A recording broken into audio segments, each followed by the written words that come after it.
রাজধানীর গাবতলীর টেকনিক্যাল মোড়, রাত 11:30, তখনও যানজট। আর এই সুযোগটাই নেয় তককে তককে থাকা ছিনতাইকারী। সবার সামনে ট্রাক ড্রাইভারের জানালায় উঠে জোর করে ছিনিয়ে নেয় মোবাইল ও টাকা। এখানে দুজনকে দেখা যাচ্ছে, কিন্তু শোনা যায় আশপাশে তাদের গ্যাংয়ের আরও অনেকে আছে ওঁত পেতে।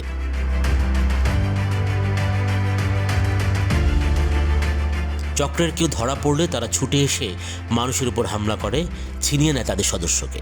এই সিগন্যালটিতে প্রায় প্রতিদিনই ছিনতাই হয়, এটা নিশ্চয়ই পুলিশও জানে, কিন্তু কেউ ধরা পড়ে না।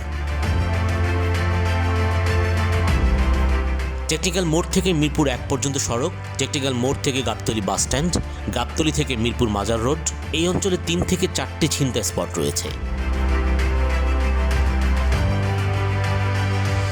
ছিনতাইকারীরা এখানে ছোঁ মেরে ব্যাগ নিয়ে যায়, ছুরি চাপাতি ধরে মোবাইল নেয়, আর ব্যাগ কেটেও নিয়ে যায় মূল্যবান জিনিস।